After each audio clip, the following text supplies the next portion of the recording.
മാഷെ, യെസ്, ഈ കോൺഗ്രസിൽ ആർക്കും വേണ്ടതായ രാഹുൽ മാങ്കൂട്ടത്തിന് അപ്രതീക്ഷിതമായിട്ട് ഒരു കവചം, രക്ഷാകവചം വന്നിട്ടുണ്ട്.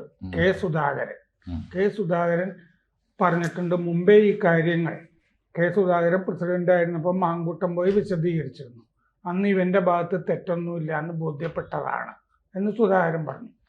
ഇതുപോലെ സുധാകരൻ PV അൻവറിനും ഒരു രക്ഷാകവചം മുമ്പും അന്ന് ഒരുക്കിയതാണ്. നിലമ്പൂർ തെരഞ്ഞെടുപ്പ് കാലത്തൊക്കെ സണ്ണി ജോസഫ്, ഇപ്പോഴത്തെ KPCC പ്രസിഡന്റ്, വേണ്ടപ്പെട്ട ഒരാളാണ് സുധാകരന്.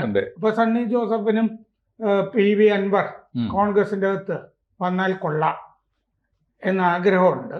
അപ്പോ ഈ സുധാകരനും സണ്ണി ജോസഫിനും ഒക്കെ PV അൻവറിനെ കോൺഗ്രസിന്റെ അകത്തേക്ക് ഒളിച്ചു കടത്താൻ പറ്റും എന്ന് തോന്നുന്നുണ്ടോ? ഒളിച്ചു കടത്താനുള്ള ശ്രമം നടത്തുന്നുണ്ട്. അത് നടക്കുമെന്ന് തോന്നുന്നില്ല. പക്ഷെ വളരെ നഗ്നമായി പോയി ആ ശ്രമം. ഇപ്പോൾ സണ്ണി ജോസഫ് പറയുന്നത് ഈ പഞ്ചായത്ത് ഈ തദ്ദേശ സ്വയംഭരണ തെരഞ്ഞെടുപ്പിൽ അൻവർ ഏകപക്ഷീയമായി UDF പിന്തുണക്കും. അതുകൊണ്ട് തന്നെ അടുത്ത നിയമസഭാ തെരഞ്ഞെടുപ്പിന് മുമ്പ് അൻവറിന്റെ കക്ഷി എന്ന് വെച്ചാൽ തൃണമൂൽ കോൺഗ്രസ് ആണല്ലോ. അന്ന് മമതാ ബാനർജിക്ക് അഭിപ്രായമില്ല. ഇല്ല, മമതാ ബാനർജിക്കും അഭിപ്രായമില്ല, ആ പാർട്ടിക്കും അഭിപ്രായമില്ല. ആ ചിഹ്നം പോലും, ഇപ്പോൾ തൃണമൂലിന്റെ ചിഹ്നം ഈ പുല്ലും പുഷ്പവും, അത് ഉപയോഗിക്കരുത് ഒരു കാരണവശാലും. കേരളത്തിലെ ഒരു സ്ഥാനാർത്ഥിക്കും ഞങ്ങളുടെ സ്ഥാനാർത്ഥി ഇല്ല, ഒരു സ്ഥാനാർത്ഥിക്ക് ചിഹ്നം കൊടുക്കരുത് എന്നൊക്കെ തൃണമൂല് പറഞ്ഞ കാലത്താണ് ഇതൊന്നും അറിഞ്ഞോ അറിയാതെയോ ഇപ്പോഴും സണ്ണി ജോസഫ് പറഞ്ഞുകൊണ്ടിരിക്കുന്നത് നിയമസഭാ തെരഞ്ഞെടുപ്പ് ആകുമ്പോഴേക്ക് അൻവറിന്റെ തൃണമൂൽ കോൺഗ്രസ് UDF ഒരു അസോസിയേറ്റഡ് മെമ്പർ ആകും എന്ന് പറഞ്ഞുകൊണ്ടിരിക്കുകയാണ്. ഏതോ കാലത്തെ രാഷ്ട്രീയമാണ് അദ്ദേഹം പറയുന്നത് എന്നുള്ള ഒന്നാമത്തെ കാര്യം. രണ്ട്, അൻവറിനെ കുറിച്ച് ഇദ്ദേഹം പറയുന്നത് സണ്ണി ജോസഫ് ഒരു വക്കീലാണ്. ഈ കാലഹരണപ്പെട്ട കേസുകളെ പറ്റി ഒരു ബോധം ഉണ്ടാവേണ്ടതാണ്. ഏറ്റവും ചുരുങ്ങിയത് അത്രയെങ്കിലും ബോധം ഉണ്ടാവേണ്ടതാണ്.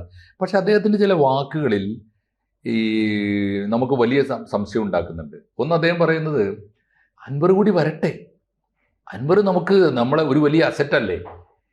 ഈ പായസത്തിന് അതിനിപ്പോൾ UDF ഈ അടുത്ത നിയമസഭാ ഇലക്ഷന് മുമ്പായിട്ട് UDF അൻവറിനെ പോലെ പല കക്ഷികളും വരും. ഒരുപാട് മധുരം വന്നു എന്നതുകൊണ്ട് പായസത്തിന് മധുരം കൂടി പോവുമോ എന്നൊക്കെയാണ് അദ്ദേഹം ചോദിക്കുന്നത്. ആരെ മുൻനിർത്തിയായി ചോദിക്കുന്നത് ആലോചിച്ച് നോക്കൂ. അൻവർ മധുരമാണ് എന്ന് എങ്ങനെ മനസ്സിലായി? അതാണ്, അൻവർ മധുരമാണോ കയ്പാണോ, അതോ ഒരു നമുക്ക് ഈ ഇല കൊണ്ട് പോലും തൊടിയിക്കാൻ പറ്റാത്ത ഒരു രാഷ്ട്രീയ സംസ്കാരത്തിന്റെ വക്താവാണോ അൻവർ എന്നുള്ള ചോദ്യം ഉണ്ടല്ലോ. അത് തിരിച്ചറിഞ്ഞ ആദ്യത്തെ ആള് VD സതീശനാണ്. അൻവറിനെ നിലമ്പൂർ രാഷ്ട്രീയത്തിൽ ഒന്നും അല്ലാതാക്കിയതിൽ വലിയ പങ്ക് നമുക്ക് വേറെ. ആ സമയത്ത് ഈ അൻവറിനെ പോയി കണ്ട ഒരു ദൂതൻ, ആരുടെയോ ദൂതനായിരുന്നില്ലേ ഈ മാങ്കൂട്ടത്തിൽ? അത് സാറ് പറഞ്ഞ ഇൻട്രോ ഉണ്ടല്ലോ, അത് രണ്ടും നല്ല ബന്ധമുണ്ട്.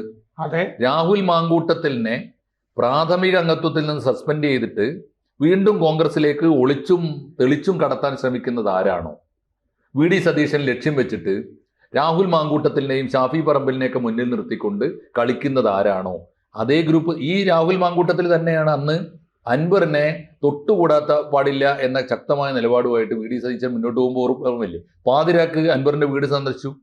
അന്ന് VD സതീശൻ പറഞ്ഞിട്ടുണ്ട്, അവനെ മാന്യമായ ഭാഷയിലാണ് പറഞ്ഞത്, അവൻ എൻ്റെ അനിയനാണ്, അവൻ പോകാൻ പാടില്ലായിരുന്നു, അവനോട് പറയാനുള്ളത് ഞാൻ കണക്ക് തീർത്ത് പറയും എന്ന് സതീശൻ പറഞ്ഞാണ്. അതേ കളിയാണ് ഇപ്പോൾ കളിക്കുന്നത്. ഇപ്പോൾ കളിക്കുന്ന അൻവർ തീർച്ചയായിട്ടും നമുക്കൊരു അസറ്റാണ്, വലിയ മധുരമാണ്, അൻവർ വരും. എന്താ അൻവർ പറഞ്ഞുകൊണ്ടിരുന്നത്? അൻവർ ഈ സുധാകരൻ എന്താ താല്പര്യം അൻവറിനോട്? കൃത്യമാണത്. അതൊരു പഴയ കഥയാണ് സാർ. അൻവർ കോൺഗ്രസിലെ 4ാം ഗ്രൂപ്പായി നടന്നൊരു കാലമുണ്ട്. സാറിന് ഓർമ്മയുണ്ടോന്ന് അറിയില്ല. 4ാം ഗ്രൂപ്പ് അറിയാം. വയലാർ രവിയും K സുധാകരനും ഒക്കെ കൂടി ഉണ്ടാക്കിയൊരു 4ാം ഗ്രൂപ്പ് ഉണ്ടായിരുന്നു. അതിന്റെ ഇസ്ലാം കാര്യം എന്ന് വെച്ചാൽ മലപ്പുറം കാര്യ ഇമാമായിരുന്നു അന്ന് PV അൻവർ. അപ്പൊ അൻവറിന് അന്ന് എന്തായിരുന്നു കാര്യം? ഇമാമാണോ ഖലീഫയാണോ? അതെങ്ങനെ വേണമെങ്കിലും പേരിടാം. അപ്പോ ഈ ആ വിഭാഗത്തിന്റെ 4ാം കക്ഷിയിലെ ഇസ്ലാം നേതാവ് ഇദ്ദേഹമായിരുന്നു. അപ്പൊ അതുകൊണ്ടുണ്ടായ ഗുണം എന്താണെന്നറിയോ? അന്നത്തെ വനം വകുപ്പ് ഓർമ്മയുണ്ടോ?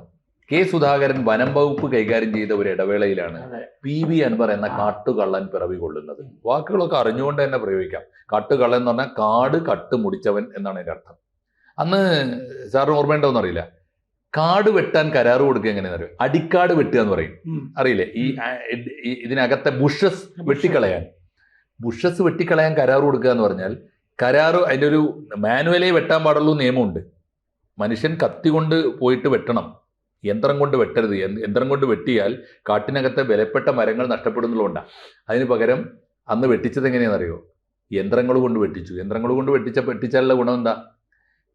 ആവശ്യമുള്ളതൊക്കെ വെട്ടി അറുത്തിടാം, എന്നിട്ട് സൗകര്യം പോലെ എടുത്തുകൊണ്ട് പോവാം. അങ്ങനെയാണ് അന്ന് തുടങ്ങിയത്. അപ്പോൾ ആ ഒരു ബന്ധം ഇപ്പോഴും നിലനിൽക്കുന്നുണ്ട്. രണ്ടാമത് തുടർന്ന് എപ്പോഴാണ്? അൻവറിന് തന്നെ നിലമ്പൂർ സീറ്റ്, അൻവർ പിണറായിസത്തോട് കലഹിച്ചുകൊണ്ട് രാജിവെച്ചല്ലോ, ആ സീറ്റ് നിനക്ക് തന്നെ ഉള്ളതാണെന്ന് അന്ന് KPCC പ്രസിഡന്റായിരുന്ന കെ സുധാകരൻ വാക്ക് കൊടുത്തിട്ടുണ്ട്. പക്ഷേ സുധാകരൻ്റെ കയ്യിൽ നിന്ന് പോയി, അൻവറിൻ്റെ കളി നടന്നില്ല. പ്ലാൻഡ് ആയിരുന്നു അത്. കെ സുധാകരൻ കൂടി ആലോചിച്ചുള്ളൊരു പ്ലാനാണ്. എന്താണത്? കെ സുധാകരനും അന്ന് നിലമ്പൂരിൽ അല്ലെങ്കിൽ മലപ്പുറം ജില്ലയിൽ അൻവറിന് വേണ്ടി കളിച്ച ഒരാളാണ് VS ജോയി. VS ജോയിയും കൂടി അറിഞ്ഞുകൊണ്ടൊരു കളിയാണ്. അൻവറും ജോയി ഒരു കാലത്ത് കീരിയും പാമ്പും പോലെ കലഹിച്ചവരാണ്. കൊരങ്ങൻ എന്നൊക്കെ അങ്ങോട്ടും ഇങ്ങോട്ടും വിളിച്ചിരുന്ന ദിവസങ്ങളുണ്ട്. പക്ഷെ അതിനും പോയിട്ട് VS ജോയിയെ ഒരു കാൻഡിഡേറ്റ് ആയിട്ട് കൊണ്ടുവരിക, ഓർമ്മയില്ലേ? അപ്പോൾ VS ജോയി, അപ്പോൾ അവിടെ യഥാർത്ഥത്തിൽ സ്ഥാനാർത്ഥി ആവാൻ പോകുന്നത് ആര്യാടൻ ഷൗക്കത്താണ്. ആര്യാടൻ ഷൗക്കത്തും VS ജോയിയും രണ്ട് സ്ഥാനാർത്ഥികളായിട്ട് വന്നാൽ കെ സുധാകരൻ ഇടപെടാൻ പറ്റും. നമ്മുടെ പാർട്ടിയിൽ നിന്ന് തന്നെ രണ്ടുപേര് വരുന്നതിനേക്കാൾ നല്ലത് പിണറായി സത്തിന് അൻവർ തയ്യാറാണ് നമുക്ക് വേണ്ടി പൊരുതാൻ. അൻവർ UDFൽ വരികയും ചെയ്യും, നമുക്ക് ആ അസറ്റ് ഉപയോഗിക്കുകയും ചെയ്യാം, ഇരട്ടി മധുരം നമുക്ക് കിട്ടുകയും ചെയ്യും എന്ന് കെ സുധാകരൻ്റെ മനസ്സിൽ അന്നേ ഉണ്ട്. പക്ഷേ ആ കളി പാളിപ്പോയി. സുധാകരൻ്റെ രണ്ടാമത്തെ പാളലാണത്. ഒന്നാമത്തെ പാളല് എന്താണ്? 4ാം ഗ്രൂപ്പ് തള്ളിപ്പോയപ്പോൾ അൻവറിന് പിടിച്ചു നിൽക്കാനാവാതെ കോൺഗ്രസ് വിട്ടു പോകേണ്ടി വന്നു. പിടിച്ചു നിൽക്കാൻ വേണ്ടിയാണ് പിന്നെ വലിയ കാശ് കൊടുത്തിട്ട് CPMന്റെ സീറ്റ് വാങ്ങുന്നത്, 1ാം ഘട്ടം. 2ാം ഘട്ടത്തിൽ അൻവറിനെ തിരിച്ചു കൊണ്ടുവന്ന് സീറ്റ് കൊടുക്കാനും കഴിഞ്ഞില്ല. ഇപ്പോൾ അടുത്ത 3ാമത്തെ നീക്കമാണ്. ഇപ്പോൾ VD സതീശൻ അൻവറിനെ നേരത്തെ തള്ളി. അത് കഴിഞ്ഞപ്പോൾ അദ്ദേഹം പറഞ്ഞത് മുസ്ലിം ലീഗ് എന്നെക്കുറിച്ച് ഭയങ്കര അഭിപ്രായമാണ്, ലീഗ് എന്നെക്കുറിച്ച് ഗംഭീരമായ. ഇപ്പം എന്താ സ്ഥിതി? മുസ്ലിം ലീഗിന് അൻവറിനെ വേണ്ട. അപ്പോൾ മുസ്ലിം ലീഗിന്റെ കുറെ കഥകൾ എൻ്റെ കയ്യിലുണ്ട് കേട്ടോ, ഞാൻ പുറത്ത് വിടും കേട്ടോ. അത് കഴിഞ്ഞ ദിവസം അൻവർ നമ്മൾ ചർച്ച ചെയ്തു. 3ാമത്തെ കാര്യം എന്താ? മലപ്പുറം ജില്ലയിൽ ഇപ്പം എനിക്കൊരു രണ്ട് പേരെ എതിരുള്ളൂ. അത് മലപ്പുറം ജില്ലയിലെ 2 കോൺഗ്രസിന്റെ MLA മാരാണ്. ആരൊക്കെ? ഒന്ന് ആര്യാടൻ ഷൗക്കത്തും AP അനിൽകുമാറും. 2 പേരാണ് എതിരെ എന്നൊക്കെ ഇപ്പോൾ പറഞ്ഞുകൊണ്ടിരിക്കുകയാണ്. ആ സമയത്തും അൻവർ എന്താണ് ഇപ്പം അൻവർ ചെയ്യുന്നത്? ആ സമയത്തും അത് പറഞ്ഞു തീർക്കാനല്ല ശ്രമിക്കുന്നത്, UDFന്റെ ഘടകകക്ഷിയാവാനുമല്ല ശ്രമിക്കുന്നത്. ഈ തൃണമൂലിന്റെ സ്ഥാനാർത്ഥികളെ നിലമ്പൂർ മണ്ഡലത്തിൽ വ്യാപകമായും മലപ്പുറം ജില്ലയിൽ ഒറ്റക്കും തെറ്റക്കും ഒക്കെ സ്ഥാനാർത്ഥികളെ നിയമിച്ചിട്ടുണ്ട്. ചിഹ്നം കൊടുക്കാൻ പാടില്ല എന്ന് തൃണമൂലിന്റെ തിട്ടൂരവും വന്നിട്ടുണ്ട്. അൻവർ തൃണമൂലല്ല എന്ന് അവർ പലതവണ ആവർത്തിച്ച് പറഞ്ഞതുമാണ്. അപ്പോഴും അൻവറിന്റെ സ്ഥാനാർത്ഥികളൊക്കെ ഇപ്പോഴും സ്വതന്ത്ര സ്ഥാനാർത്ഥികളായി UDFനും ലീഗിനും എതിരെ ഉണ്ട്. പ്രത്യേകിച്ച് ലീഗിനെ. ഇപ്പോൾ അദ്ദേഹം കോൺഗ്രസിനേക്കാൾ ഊന്നുന്നത് ലീഗിനെയാണ്. അപ്പോഴാണ് നമ്മുടെ KPCC പ്രസിഡന്റ് പറയുന്നത് അൻവർ UDFനെ പിന്തുണക്കുന്നു ഈ തെരഞ്ഞെടുപ്പിൽ. എവിടെ? അൻവറിന്റെ ഒരു സ്ഥാനാർത്ഥിയും ഇതുവരെ UDFനെ പിന്തുണ കൊടുത്തിട്ടില്ല. അൻവർ ഇപ്പോഴും ശ്രമിച്ചുകൊണ്ടിരിക്കുന്നത് UDFനെതിരായിട്ട് മത്സരിച്ചിട്ട് പഞ്ചായത്ത് തെരഞ്ഞെടുപ്പിലും സ്വാധീനം ചെലുത്താനാണ്, ചില പഞ്ചായത്തുകളൊക്കെ പിടിക്കാനാണ്. അപ്പോഴാണ് ഈ കാലഹരണപ്പെട്ട കേസ് ആണ് എന്ന് ആവർത്തിച്ച് പറയുന്നത്. അതുകൊണ്ടാണ് അദ്ദേഹത്തിന് മനസ്സിലായിട്ടില്ല. ഒരു കാര്യം ഉറപ്പാണ്, VD സതീശന്റെ ഒരു ഗ്ലാമർ അല്ലെങ്കിൽ VD സതീശന്റെ ഒരു ചോദ്യം ചെയ്യപ്പെടാത്ത നേതൃത്വം ഉണ്ടല്ലോ, അത് കോൺഗ്രസിനകത്ത് ഏതാണ്ട് തളർന്നു പോയിരിക്കുന്നു എന്ന് മനസ്സിലാക്കുമ്പോൾ അതിൻ്റെ ഉത്തരവാദി നമ്മളൊക്കെ വിചാരിച്ചത് കാണാമറയത്ത് നിന്ന് KC വേണുഗോപാൽ കളിക്കുകയാണെന്നാണ്. ഈ ഷാഫി പറമ്പിലിൻ്റെ ഹെഡ്മാസ്റ്റർ ഗ്രൂപ്പ് വേറെ കളിക്കുന്നു എന്നൊക്കെ നമ്മൾ മനസ്സിലാക്കിയത്. അതുകൊണ്ടാണ് ഇവൻ്റെ പിന്നാലെ രാഹുൽ മാങ്കൂട്ടത്തിൻ്റെ പിന്നാലെ VD സതീശനെതിരായ ഒരു പുതിയ ഗ്രൂപ്പ് ഉണ്ടായി വരുന്നു നമ്മൾ മനസ്സിലാക്കിയത്. പക്ഷേ നമ്മൾ കാണാത്ത ഒരു ഉഗ്രവിഷമുള്ള ഗ്രൂപ്പ് ഇപ്പോഴും VD സതീശനെതിരായി കോൺഗ്രസിൽ സജീവമായി നിൽക്കുന്നു എന്നതിൻ്റെ സൂചനയാണ്. അത് കെ സുധാകരനാണ്. സുധാകരന്റെ പക നമ്മൾ കണ്ടതുപോലെ പ്രത്യക്ഷത്തിൽ കണ്ടതാണല്ലോ. ഭൂമിയിൽ മനുഷ്യന്മാർ തമ്മിൽ പറയാത്ത തെറിയൊക്കെയാണല്ലോ കെ സുധാകരൻ VD സതീശന്റെ മുഖത്ത് നോക്കി പറഞ്ഞു പൊതുവേദിയിൽ വെച്ച്. ആ തെറിയൊന്നും അദ്ദേഹത്തിന് ഇപ്പോഴും ഉണങ്ങി തീർന്നിട്ടില്ല.